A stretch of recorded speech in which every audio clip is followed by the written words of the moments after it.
young professionals and young people can find something in Rotary that makes so much sense for their existence. One of my goals, and I think one of the goals of just younger people in general as we get into organizations like this, is to kind of diversify it. There are a lot of people who have a lot to offer, but don't know an outlet for it, don't know where to put it, and this gives you access to everything. I was just amazed at everything Rotary did and how much bigger than it was than what I thought it was, and so I wanted to join. I wanted to be a part of that.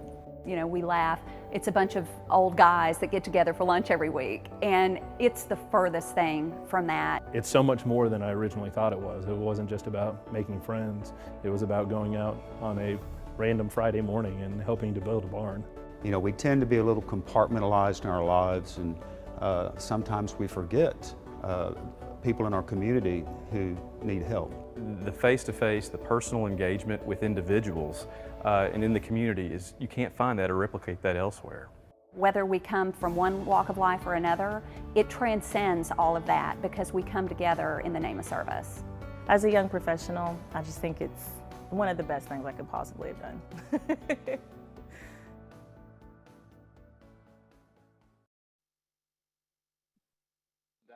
Wonderful to see everyone here on the August ZoomFormation course. So really great to be seeing you all, even though it's within the squares again, and hope to be seeing many of you one-on-one as we move into this year. Thank you for everything you did last year, as we said. And, you know, July is a startup month, and I know we started well. I was just listening to Terry Weaver, RC Terry from Zone 33, talking about the fact that Zones 33 and 34 are again ahead of the pack when it comes to membership growth in North America. And congratulations. We've got to start now if we want to see the results at the end of the year. And I'm very happy to know that's where we are. And that's where we finished up last year as well, at the head of the pack. We were heads and shoulders above the rest of the zones in North America. That's not to say it's all good news, because frankly, we still saw a slight decline last year. You could call that statistically a break even, but we need to do more, and we need to continue from the start and keep focusing on membership and making it front and center. This month, of course, theme is membership and extension. And as you know, as you should know, it's Rotary's top internal priority, has been since 2015. And if that's the case, why are we still struggling in some parts of the world with membership? If we made it our top priority, as we made other things our priority, we made end polio our priority, and we're succeeding there. We made bringing clean water to the whole of Haiti our priority, and we're working to succeed there. The reality is we've got to build year on year and intentionally plan for this. And as you know, that's what we've been doing with our membership action plan. But part of it, I think, is where we see Rotary, and not just where we see Rotary as leaders, but also where our clubs see Rotary. And there's a perennial question that we ask ourselves, you know, are we a membership organization or are we a service organization? And I think probably even the most dedicated supporter of the service organization camp, if indeed there is one, will agree that, you know, service is absolutely essential. Of course, it's what we do. But everything's based and built upon membership. So I'm not sure that question really matters, because I think even those of us who are more passionate, more focused about service, understand the value of membership. Strong membership ensures the opportunity for greater impact with our service projects and programs in our communities, the opportunity for greater contributions to our amazing foundation, the opportunity to see more feet on the ground, to help, for example, end polio and raise the necessary funds to take us over the line as we do that in these next couple of years. And a growing organization is usually an indication of a healthy one. So we probably all agree we should grow, as long as, of course, it comes with an improvement of the other essential things that we do, and not just growth for growth's sake. So I don't really know anyone who disagrees that Rotary should grow, and I think that's probably the case, and I suspect that's the case on this call. And if you don't, let me know. Send me a note, because I'd like to know why. But as I said, if that is the case, why are we not seeing this happening in certain places in the world, including North America? And as I said, we were number one and number two, but even though we still saw a small loss last year. But the gap between us was great. And I think that indicates that we're doing the right thing and going the right direction. We have a plan. We have a membership action plan, a map. And we're here in year one and working on it. So we are seeing the green shoots of success, which I think are tremendous. And congratulations to not only those districts who grew in 2022-23, but also, more importantly, the clubs that grew last year. but also not only to those that grew, but those who engaged with the MAP program, logging into and using the Membership Success Center and watching and following up on those webinars and doing those takeaways that we've given, those tips to make your club a stronger club, tips to move along the membership pathway from finding new members to identifying which ones were going to be a good fit with your club, to bringing them on board, to inducting them properly, to engaging them, to keeping them engaged, as we know is the essential cycle we've got to carry through. But I think the key is there. It's the clubs that matter. And we know that Rotary only happens in the clubs, and that is especially true with membership. Districts, zones, Rotary International can set the tone. We can make membership growth our #1 priority. We can provide support and resources, as we are doing with MAP and the Membership Success Center. But change will only happen, growth will only happen when the clubs make it their top priority. So let's talk a little bit about why that doesn't happen. And I suppose I want to suggest to you that there are probably 4 types of clubs here. There are those who get it, those who are doing it right, and congratulations to those. But let's not assume they will always intuitively and institutionally keep doing it right. They need our support and encouragement year on year. As we know, our system is designed for discontinuity, not continuity. It's dysfunctional almost in that manner. It has an annual refresh, which brings good things in, but it also doesn't allow that growth to happen intuitively year on year without intentionally planning for it. And that's why multi-year plans and multi-year initiatives are so important. And I can tell you, we're doing things at Rotary International's level to make that message of continuity and to make that consistency happen on a more regular basis going forward. So look out for that this year, because there's some things happening that will allow us to deliver that message down into the clubs and for seeing Rotary International walking the talk. But we can't assume the next president will do it unless we institutionalize and intentionally have a plan for membership growth in their clubs. That's something we always do. So that's the first type of club, the ones who get it, but we still need to work with those. But there are other types of clubs out there I suggest we should be more worried about. There's those, and I break them down in 3 categories. There are those who are living in oblivion. Now, oblivion, by the way, is not a small Caribbean island just off the coast of the Cayman Islands. It's a state of mind, okay? But there are those out there who have no idea where their membership is, perhaps until they pay their dues. They have no proactive membership development plan. They'll try a few things during membership month because they're asked to, but they really don't see the connection between membership growth of the right type and the health of their club and their ability to deliver service until it's too late. When they're down to 5 or 6 or 7 members, when they can't find a president, that's the point they start worrying. And we all have those clubs. We know those clubs. The second type I would suggest is those living in denial. And denial is not a river in Egypt any more than oblivion is an island in the Caribbean. So denial is where these clubs think they have more members than they actually do. Those who had 100 members a few years back and have lost track with the fact that they've been dwindling by a handful of members each year. They've probably been counting their gross membership increase as opposed to looking at attrition. They've been taking a look at the attraction, but not the attrition component of what they do. And figuring out they brought 5 in a year, so they must have been growing perhaps even. The reality is they've not noticed the guys that are walking out the door. They lost 5 members a year in the past 4 years. Now they're down to 80. I have to say, there's a certain club in the Cayman Islands that I had that conversation with not too long ago. And we realized that we were living in a bit of oblivion and a little bit of denial. And then the last ones, and those probably are the ones that we have to maybe worry most about, but maybe worry least about. And those are the lemmings. They're the ones who are heading for the precipice of no return with unsustainable numbers and really don't care. They like the club the way it is. They don't care. They've got 5 to 10 members. They don't care. They're happy with the fact that they sit around. They're happy with the one service project they do. And I sort of get that. Maybe though we've got to consider there what we water. Do we water the weeds? Do we focus on others? Obviously, we need to look at each club and the particular circumstances, but let's be honest about this. One of the things we have, and it's a tool that we've never had before, and it's an amazing product. And this is the outcome of, as I mentioned, the Membership Action Plan. That is the Membership Success Center. For those of you who haven't been on it, I implore you, connect with it right now, because what you will see there is what was described by Rotary International staff as a spotlight for every club and district on where they are in relation to their membership. In relation to the Membership Success Center, once you go on there, you cannot live in denial. You cannot be in oblivion. You may continue to be a lemon, but you'll do it knowing where you're going, because it has amazing tools. It has amazing tools that will help you access to the membership, if I can say it, membership webinars, the MAP webinars, access to tracks and success tracks that tell you where you need to go, access to tools that tell you prescriptively what you need to do to improve your club. All those things are there. And what we need to do, what our responsibility is to do, is to take that message to the clubs.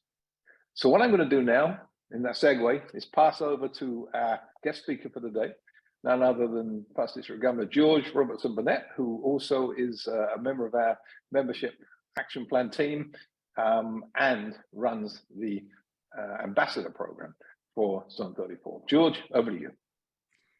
Thank you, Jeremy, and good afternoon, everyone.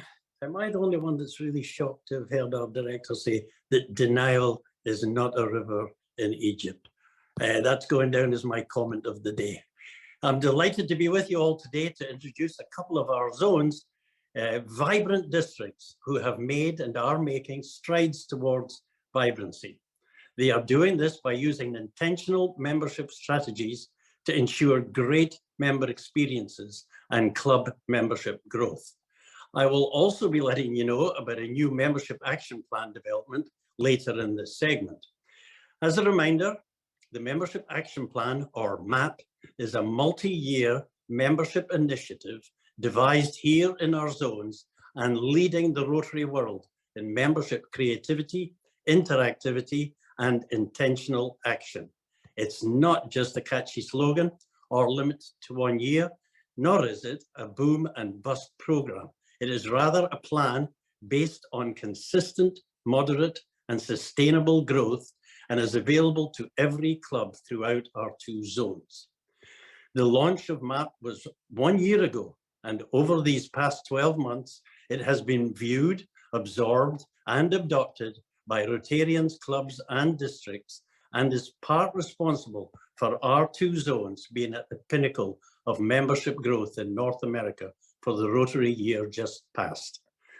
The program includes monthly webinars highlighting individual membership best practices, plus an absolutely fabulous interactive website called the Membership Success Center, which is a real-time membership identification and planning tool with advice and solutions addressing specific club membership challenges. You can find the link on DACTV or instruction on how to get there in the resources section of Zones 33-34 website. So now let me introduce one of those districts I mentioned earlier, and a leader who recognized the need for a plan and who put together a team to action that plan and crafted great success as a result. I am delighted to have immediate past District Governor Cliff Berg with us today to tell us about the recent experiences of District 7630. Welcome, Cliff. So I have a question for you, Cliff. Recognizing that District 7630 had a very successful year, what were the main elements you and your team employed to achieve this success? I think first of all, you have to recognize there's no silver bullets here. We just kept to the basics. First, we started with a great successful membership summit in September of early on in the year in 22, and got across messages that we've all heard in terms of membership. We're a membership organization, our product is service. If you get membership right, pretty much everything else takes care of itself. If not, everything else struggles. And we need, and attrition is real. And Jeremy talked about that as well. Need modern membership growth using intentional growth strategies. We really pushed Discover Rotary and doing proper prospecting. Using the membership growth index that's available on Zone 33 site, identifying clubs that are on success tracks, on the bubble and likely to fail, and focusing in on those that needed help. And probably more important than anything is consistent messaging. My governor visits included messages about membership. Every one of our newsletters had a membership story in it. My message talked about it, and our district conference in the fall, we also pushed membership as well. That's great, Cliff. Thank you so much for that. You mentioned the success track, and obviously the success track is available at the Membership Success Center. How did this influence your membership actions?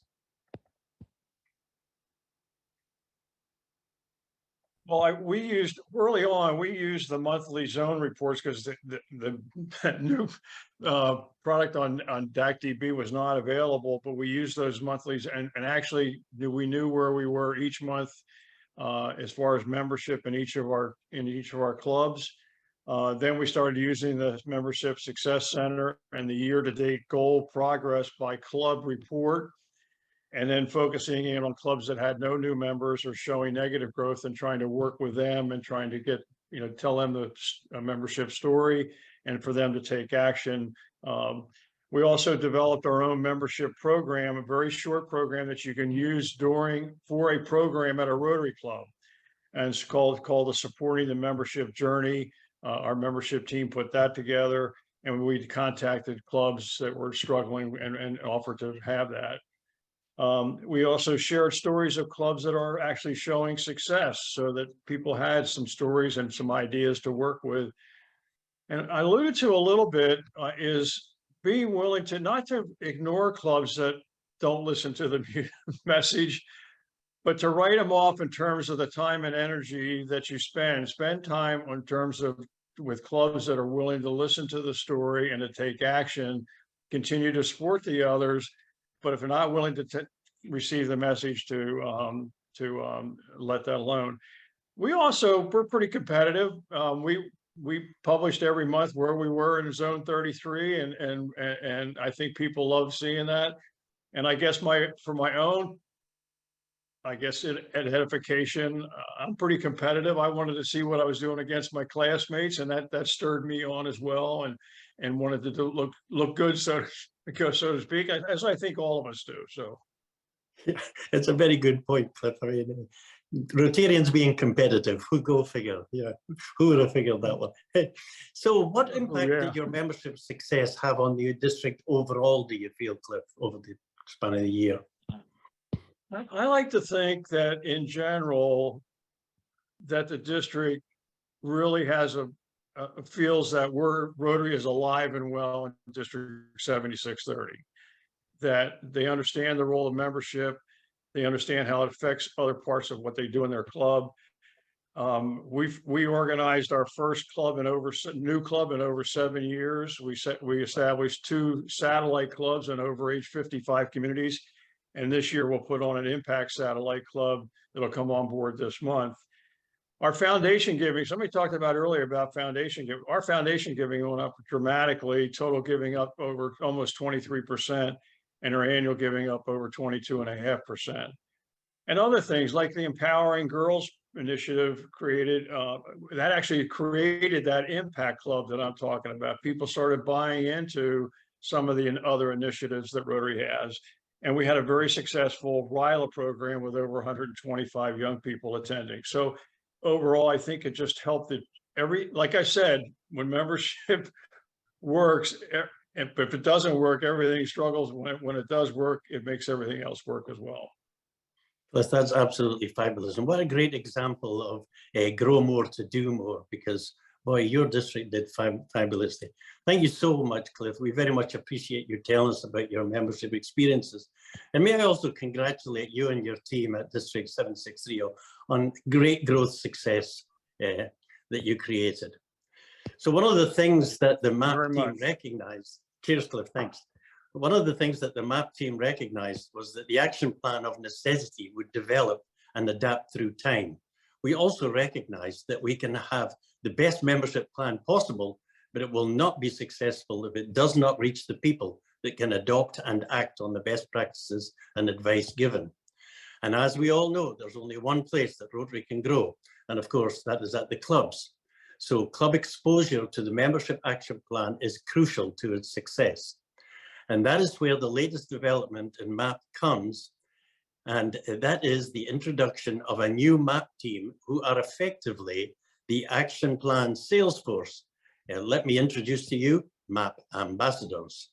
In both of our zones, we have been putting together teams of dedicated Rotarians who have a passion for membership growth and have offered and agreed to promote the membership action plan in a proactive manner at every opportunity, with particular emphasis on encouraging clubs' participation in the program.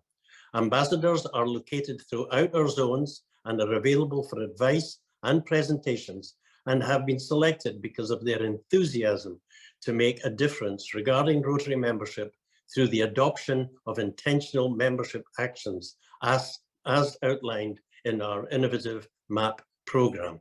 You can find a listing of the current MAP ambassadors on Zones 33-34 website, and these ambassadors add to the strong and ever-growing membership resources available to clubs and districts, including Rotary coordinators, assistant Rotary coordinators, innovative club advocates at both zone and district level, DMCs, CMCs, and not forgetting district leadership and our Rotary International Regional Membership Officer. That's a lot of assistance available to help your district and clubs embrace and enhance member experiences and attract the new members our clubs need to stay strong. And now to a district that is meeting the membership challenges ahead, and they're meeting them head on with these intentional strategies and resources. I now hand over to Dawn Harris, the current district governor of District 6980, which is in the fun capital of the world, Central Florida. And Dawn is going to tell us of their plans for growth and the resources that they will utilize. Over to you, Dawn. Thank you, George, for that kind introduction. And my congratulations to Cliff, District 7630, on the success you've had growing membership in your district. Our story here in District 6980 in Central Florida is more of a plan for future success. You know, we have been tracking in our district our membership for several years, and we've been using the tools in the Membership Success Center to help us with that. You know, we find the reports, the information, the tools to be very valuable, and we are trying to get every one of our club membership chairs to participate in the Membership Success Center. You know, we in particular used a report called the Year-to-Date Progress by Club Report to help us spot a problem about 10 months ago. It was last September, October. We were reviewing it, and we noticed a few clubs in particular had some dramatic decreases in membership, but our district as a whole was losing membership faster than we anticipated. Past 10 years, we've averaged 2 or 3%, maybe increase in 2, drop in 3, bounce back and forth. But the last 3 years since COVID, we've had about an 8-9% decrease per year. So what we are really excited about, though, is not just, you know, looking at what's happening, but having a tool like our district and club membership action plans. These templates are allowing us to, you know, we know what's going on, but they are giving us the how-to. And we've got a lot of great resources at Rotary International, the Learning Center, mentors, past membership chairs. But this is something in writing at the district level, and every club we can get together on and say, this is what we're going to do. We can tailor it for every club, and they can use it according to their needs. Perhaps they only need to not change their club culture, but just reach out to the community. Perhaps they need to do more social events, more network events, whatever. It's a wonderful template that can be used by every club as a menu or cookbook for the future. This just didn't start overnight with us. When we noticed this trend about 10 months ago, we started actively working on a plan. One thing we came up with is we really need to get back to basics. Our district has done great things with Million Meal Marathon and all kinds of disaster recovery grants, international grants, local grants, but we need to focus on our membership. It tied very nicely with Gordon's theme of focusing on our members. So we rolled out beginning at Pets this year, and our club presidents are part of rolling out that plan. So I hope to come back to you 10 months from now, maybe 12 months next August, to be able to say our plan was a success, just like we heard from Cliff. Thank you for letting me share what we're doing here in District 6980. And we look forward to visiting with you all in the future. Thank you, Don, for sharing those ideas and highlighting some great resources available to all of us. I hope that this membership presentation has been both informative and stimulating. I know many of you are working on your own plans and ideas. I hope the identification of the resources available to you will help bring you great success in your membership endeavors.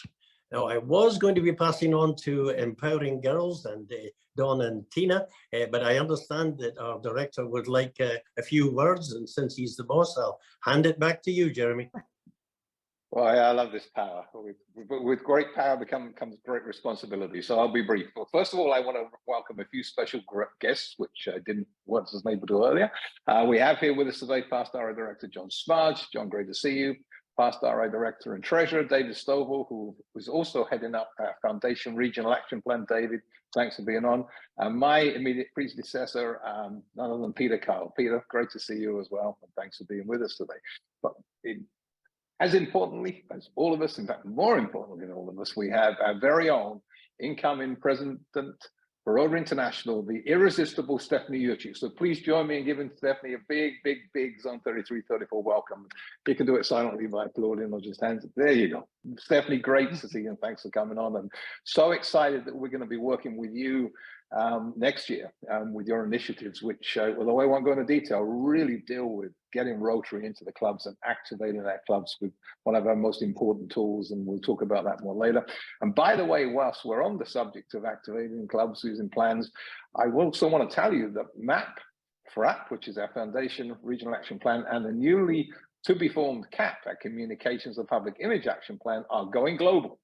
The Rotary Board of Directors have decided to ask their directors and get their zones and their regional leaders to develop regional plans along the lines that we've done in zones 33 and 34. So once again, we're leading the way. Congratulations. And I want to thank Stephanie for her collaboration and support of those plans as well as we move forward. And these actually started with Stephanie's and Peter's initiatives and that continuity that we are able to build, and we will be building as we pass on to Patrick next year as well. So those things are things we want modeled in the club.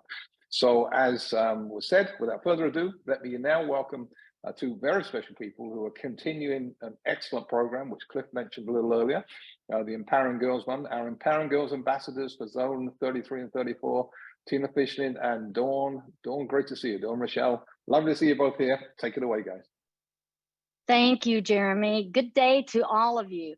I'm Past District Governor Tina Fishlin, Zone 34 Girls Empowerment Ambassador, and joining me today is PDG Dawn Rochelle, Zone 33 Ambassador. And there's several advocates for the zones on our committee that are on the call today, so thank you for being with us. We have some great news to share. This is hot off the press. We just learned this past week, with President Gordon continuing this initiative, it was determined by the task force to change the name to Girls Empowerment. This is to align our efforts with other organizations that support girls and to recognize that we do not empower girls. We support girls so that they recognize and value their own power. We will continue as a committee to work to inspire, inform, support, and provide resources to the district and to the members as new information becomes available. Our approach to this initiative is, there it is. Oh, did I go the wrong way? Is aligned with Rotary's action plan. We have some of the best research available in the gender gap study on a global scale. However, we need to know what is happening locally, like in education, health, the ability to make a livable wage. Rotary clubs and districts can participate by creating and implementing projects that enhance the quality of the life of girls and improves their chances of enjoying safe, healthy, and productive lives. They can modify existing projects to include components that focus on girls. We encourage you to create projects that enhance old ones, to invite community partners to join you, professionals that work within the public health, education, and economic development. One example of increasing our impact is Haitian-born Melissa Pierre. Melissa is a Teachers College Columbia University graduate student and an international member. With natural disasters, political instability, sexual violence, and humanitarian crisis on the rise in Haiti, She and others, using the collaborative efforts across sectors, are setting up a mental health infrastructure. Expanding our reach. Expanding our reach means expanding invitations to join Rotary. We see this initiative continuing as a conduit to grow Rotary, just by engaging in conversations, connecting our communities, to discuss the challenges and celebrate the wins. More importantly, these conversations elevate club projects and community needs. As a membership growth opportunity to engage with cause-based focus, we are super excited about the last month. Creating new channels into Rotary, openness in getting into Rotary, and appealing club options. Now that is expanding our reach. Dawn, talk to us about the rest of the Rotary Action Plan. Absolutely. Thank you so much. And thank you. I think there was a little bit of a bandwidth issue. So we can certainly, if you join us in our breakout room, we'll be happy to go over anything that was missed. But if you can, so one of the things that we want to just kind of celebrate is we believe that with every initiative, we have the opportunity to enhance participant engagement. We know that Rotary is uniquely positioned in every community in the globe to change lives. We know this, and this Girls Empowerment Initiatives, it gives us this way to engage our clubs and communities just a little bit differently by just shifting our language just a little bit. We know that it takes 4 sectors for any need that needs to be eliminated and eradicated and elevated in our world. It takes government, it takes business, it takes advocacy, education, and philanthropy. And what we've seen is the engagement in the sectors of advocacy and education, along with government, just a little bit more in our conversations, because these are the areas that are predominantly interested in things like education, maternal and child health, and menstrual hygiene, etc. We heard just a minute ago, and we didn't pay him to say it, Past District Governor Cliff Berg, he talked about by just holding the space and the conversation, that really is sort of the pixie dust. In fact, by doing so, along with the success that you've heard in 7630, also in 7730, a new club of 22 members has chartered. So we know that by just holding the space, membership is more engaged in Rotary around this issue. So when we think about adaptation, the Girls Empowerment Initiative, we know can make a lasting impact on a generation of girls, but we also see it making a lasting impact on a generation of Rotarians, because we know that we know from Tina and our conversation with different meetings, people will say, I didn't know Rotary did that. Yes, Rotary does this. In fact, Rotary has been engaged with maternal and child health and girls in education, and we can go on and on through all of the projects that all of you on this call have been involved in.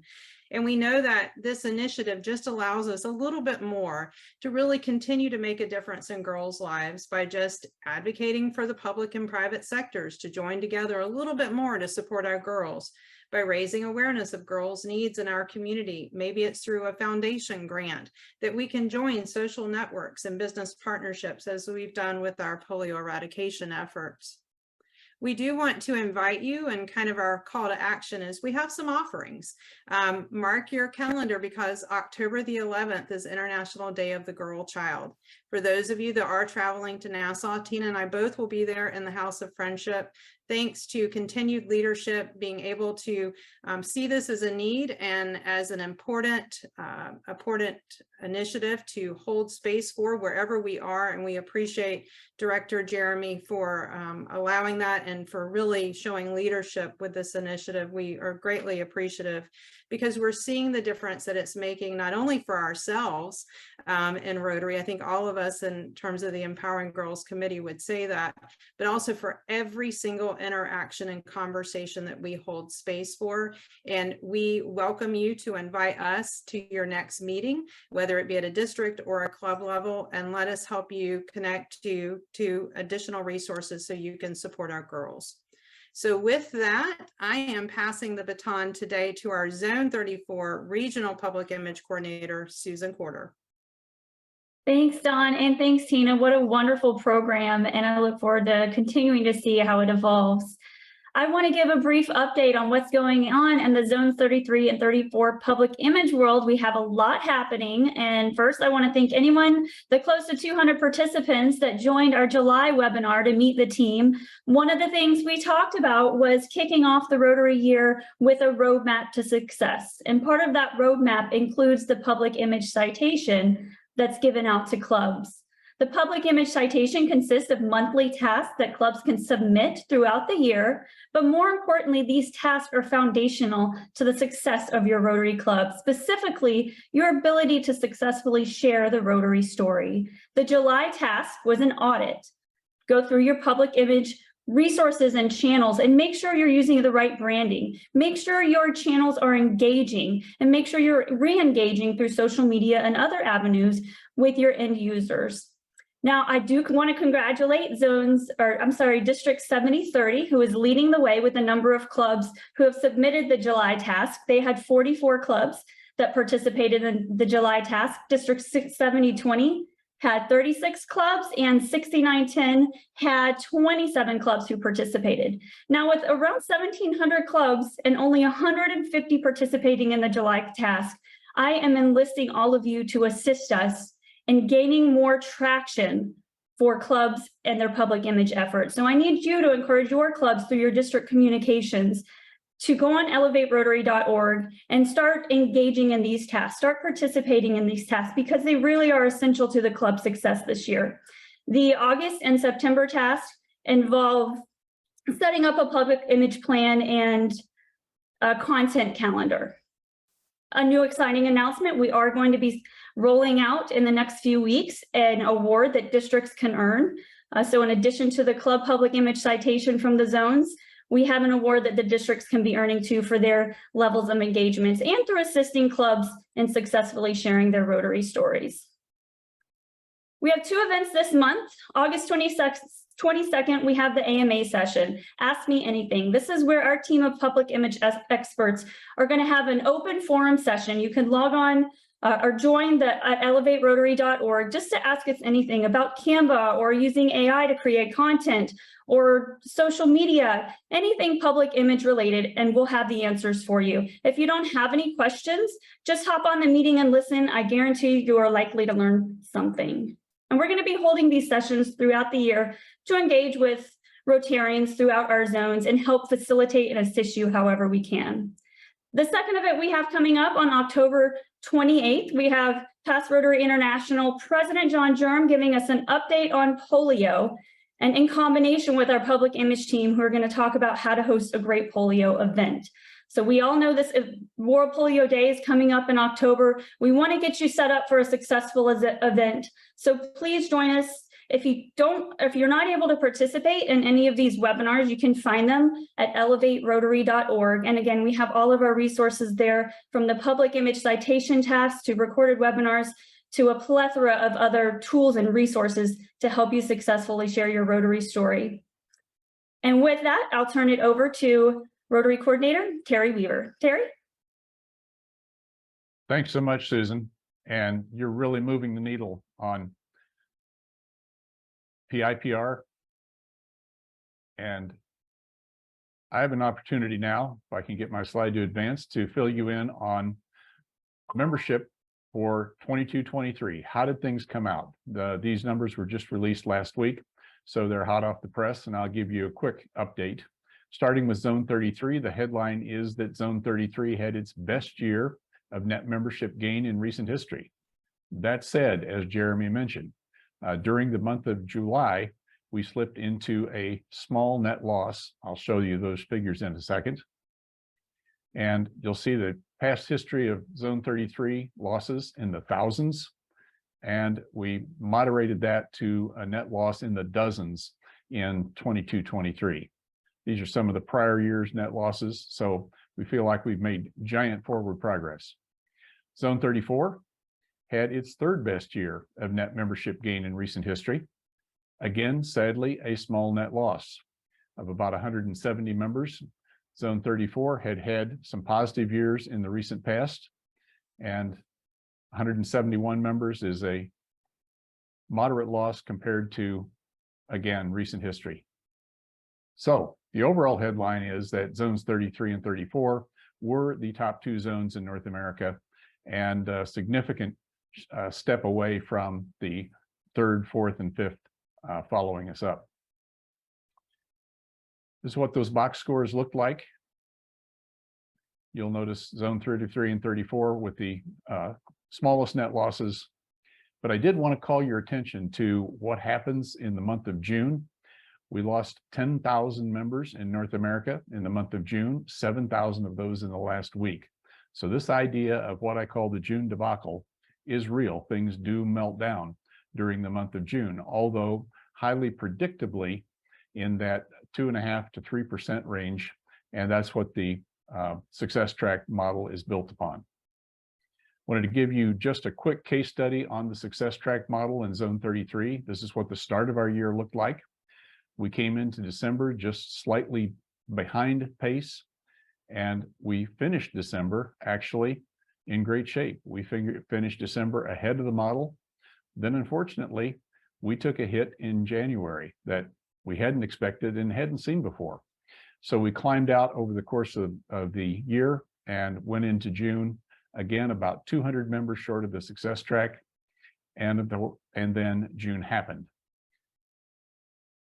Now, this is entirely predictable. If you look at the lag between where we were and where we needed to be for the second half, this die was pretty well cast in January, February, and March, and we simply couldn't catch up.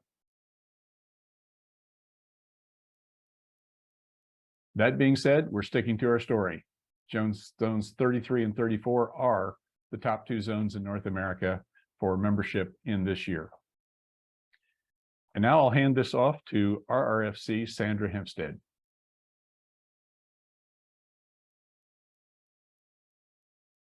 Hello, everyone, and thank you, Terry, for the membership numbers. We are really happy to be number 1 and number 2, and hopefully bringing the membership into positive trends. Now, I know we had talked quite a bit last time in the foundation team presentation. We had identified our Rotary Foundation teams, but I'd like to introduce the folks that are new to the teams. And additionally, thank the folks that are returning team members, because we enjoy your experience, and we have a huge team in both zone 33 and 34 with regard to foundation. So in zone 33, new to the team is Colleen Bonadonna. She's a new and Polio Now coordinator. And those of you that know Colleen and know how many times she has been to India and how many polio immunizations she's given, she is an exceptional candidate for that role. New endowment major gifts advisor, Beth Trotter. And we're happy to have Beth on the team. And then also in zone 33, we have a new major gift officer, John Tesh. So happy to have John. And as you reach out to these folks, please include our new folks in your calls. Zone 34, we have a few new folks here as well. Kim Walden, you'll hear from in just a minute. She's our new and Polio Now coordinator, and she's focused on social media and the Polio Plus Society. And Jeanette Loftus is a new Assistant Regional Rotary Foundation coordinator. She is fresh off of her role as DRFC for 6970 and will give us lots of, I know, good experience on our team.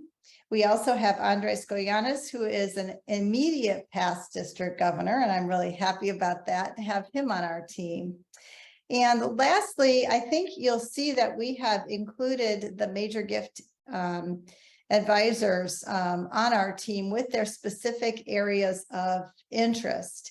And you'll notice, for those of you from zone 33, that you no longer have Rich Glover on your graphic, and he is now appearing on the zone 34 graphic. We're really happy to have him residing in zone 34. These folks all have an international role, so please feel free, regardless of which of our zones they're living in, to please give them a call.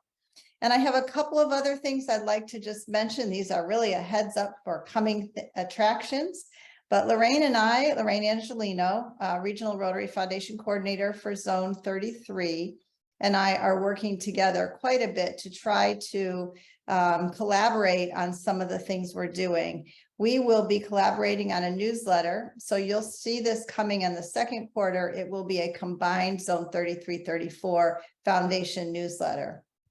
Also, I wanted to give you a heads up. We will be continuing our Projects of Impact webinars to highlight some of the excellent work that's being done in the zones. And our next one will not be until November 9th, but we're retooling how we select the projects and want to invite each of the districts and clubs to submit the projects that they feel they'd like to have highlighted via an online tool. So we're looking for projects that are either completed, successfully completed projects, projects that are in process, or projects that are new projects that you'd like us to highlight. And we will work towards getting some of them in our call and others of them communicated with all of you so that we all have a good snapshot of what we're doing in the zones and also can leverage partnerships between the districts in our zones and the clubs in our zones to do the great work of the Rotary Foundation. Now, I'd like to turn it over to Kim Walden. The video you are about to see is from the Pakistan Polio Eradication Program. It's also posted on the Polio Plus Facebook page. It hits home that even one child with polio is one child too many. Polio is a terrible disease with no cure, but it's preventable. And we've made tremendous progress in our polio eradication efforts. In 1988, there were 350,000 cases in 125 countries. Today, as you know, only 2 countries, Afghanistan and Pakistan, remain endemic for the wild polio virus. RI President Gordon McAnally kicked off this year by saying, this is the time for us to go beyond what's necessary year to year and make sure we provide every resource necessary to succeed as quickly as possible. He emphasized the importance of Rotary's continuing focus on polio and said in the past year, polio cases have emerged in many areas around the world, making it more crucial than ever for Rotary members to lead the fight against the disease. To do that, he said, Rotary must continue to raise at least $50 million US each year to receive the full 2-to-1 match from the Bill and Melinda Gates Foundation. He shared startling stats and basically said, only 1 in 12 members currently gives to the polio eradication campaign, and fewer than 1 in 5 clubs donate each year. Wow, we really need to change that.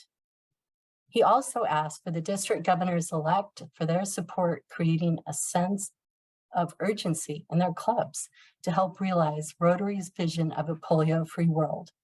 He sent a letter to directors asking for them to support polio eradication, specifically letting them know he would like to see our top humanitarian priority, Polio Plus, included in planning for zone institutes, including GETS, and asked directors to start planning on this now. He also strongly suggested that DGs add it to their PETS agenda. He asked that a session on our Polio Plus program focus on the following points: reaching our 50 million fundraising goal through individual contributions, districts allocating 20% DDF to Polio Plus, clubs committing $1,500 a year to Polio Plus, and establishing Polio Plus societies in clubs or districts, or giving to Polio Plus. Encouraging events around World Polio Day, 24th of October, and World Immunization Week in April. Raising awareness with members through the public and media's role in global polio eradication efforts. And finally, advocating with government officials the importance of achieving a polio-free world. I hope you will please join us and register on elevaterotary.org for the webinar August 28th at 6 p.m. It's going to be a collaborative webinar between Zone 33 and 34.